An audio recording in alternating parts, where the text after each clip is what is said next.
O Copom fez em 2019 3 cortes na taxa Selic. De 6,5% foi para 6%, depois para 5,5% e agora recentemente anunciou um novo corte trazendo a taxa Selic para 5% ao ano.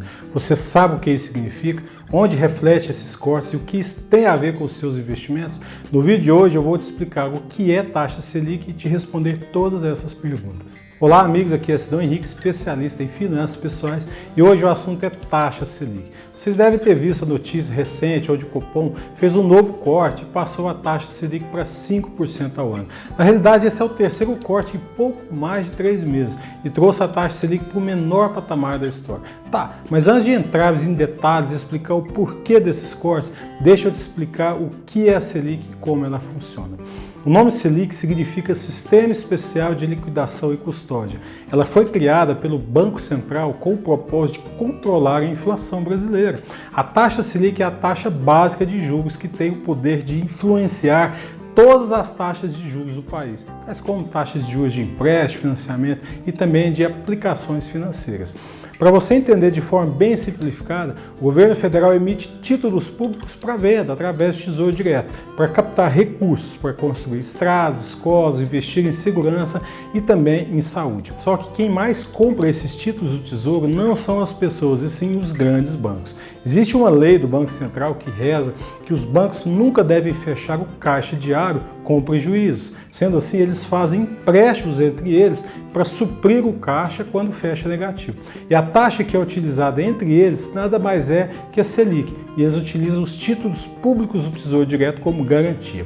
Ora, se a Selic está um patamar mais abaixo e os bancos pegam o dinheiro emprestado entre eles com juros menores, esse processo reduz o custo de captação de dinheiro dos bancos e com isso eles conseguem repassar essa redução aos clientes, ofertando empréstimos com juros menores. Bom, aqui a gente já vai entrar em um outro tópico que é a relação entre a Selic e a inflação, porque afinal de contas o papel da Selic é justamente controlar a inflação. Pensa comigo, se a Selic está mais baixa, os bancos emprestam dinheiro repassando juros menores.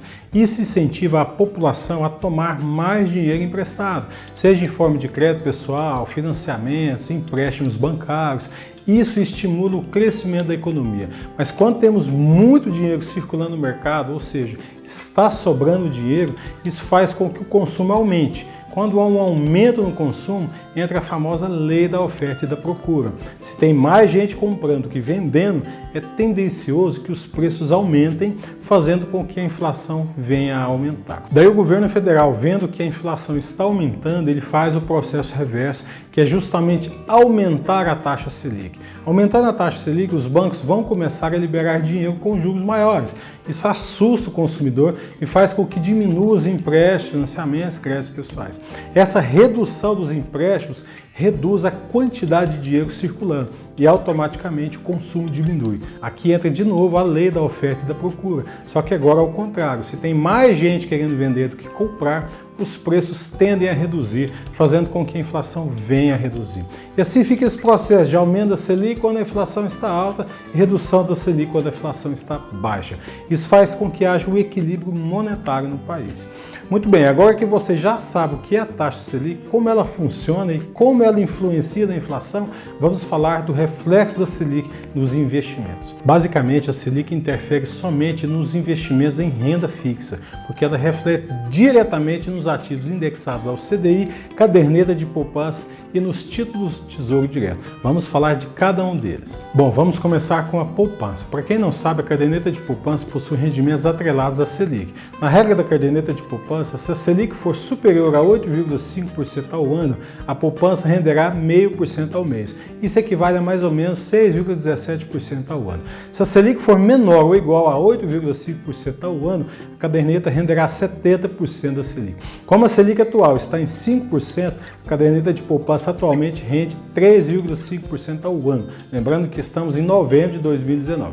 Percebe que qualquer alteração na Selic, a caderneta de poupança altera também. Se a Selic aumentar, aumentar, o rendimento da poupança vai aumentar. Se a Selic diminuir, obviamente o rendimento da poupança também vai cair. Outro indexador da renda fixa que sofre alterações com a mudança da Selic é o CDI. Sim, o certificado de depósito bancário é ligado diretamente com a Selic. Entenda o seguinte, o governo federal é o dono, digamos assim, da Selic. Só ele pode utilizar a Selic como um indexador para corrigir os rendimentos dos seus títulos oferecidos. Os bancos não podem usar a Selic, por isso eles utilizam o CDI, que é uma variação da Selic. Ele anda de lado a lado com a Selic. Não é regra, mas praticamente todas as variações são de 0,1% a menos da Selic.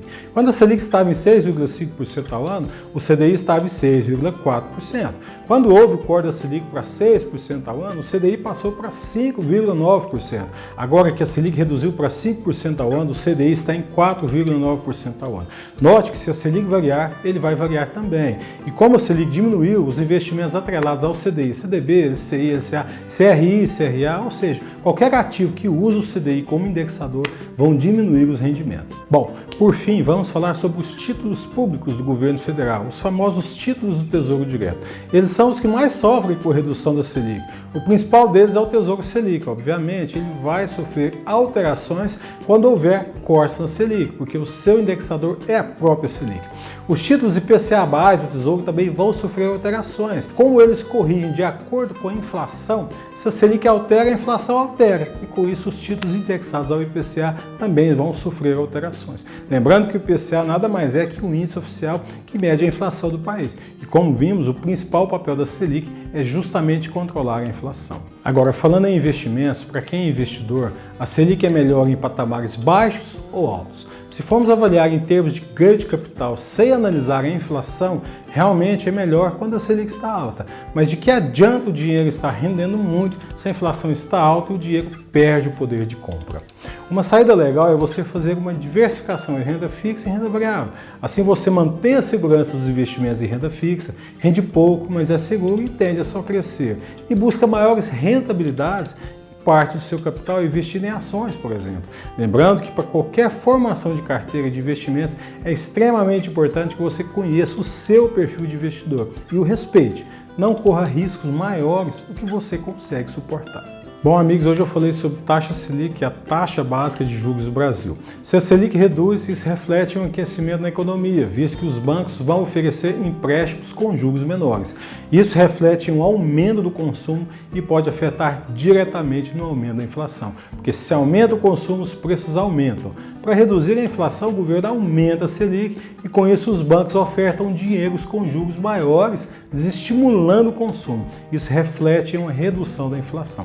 Falei também sobre os ativos de renda fixa, que vão sofrer variações quando a Selic altera. Os tipos de investimentos que vão sofrer alterações é a caderneta de poupança, os ativos indexados ao CDI e também os títulos do Tesouro Direto, o Tesouro Selic, o Tesouro IPCA+. Por fim, mencionei que para ter uma melhor rentabilidade dos investimentos, o ideal é fazer uma diversificação na sua carteira de investimentos, com parte em renda fixa e parte em renda variável, sempre respeitando o seu perfil de investidor e a sua tolerância a risco. Bom, amigos, é isso aí, vou ficando por aqui. Se você gostou do vídeo, deixe o seu joinha, porque é muito importante e me motiva a sempre trazer novos vídeos para o canal. Se não é inscrito, se inscreva, ative as notificações e não se esqueça de deixar as dúvidas e as sugestões de vocês nos comentários. Segue aqui embaixo o link do meu Instagram. Segue lá, tem assunto todos os dias sobre educação financeira e também investimentos. Um grande abraço, meus amigos do Henrique, e a gente se vê nos próximos vídeos.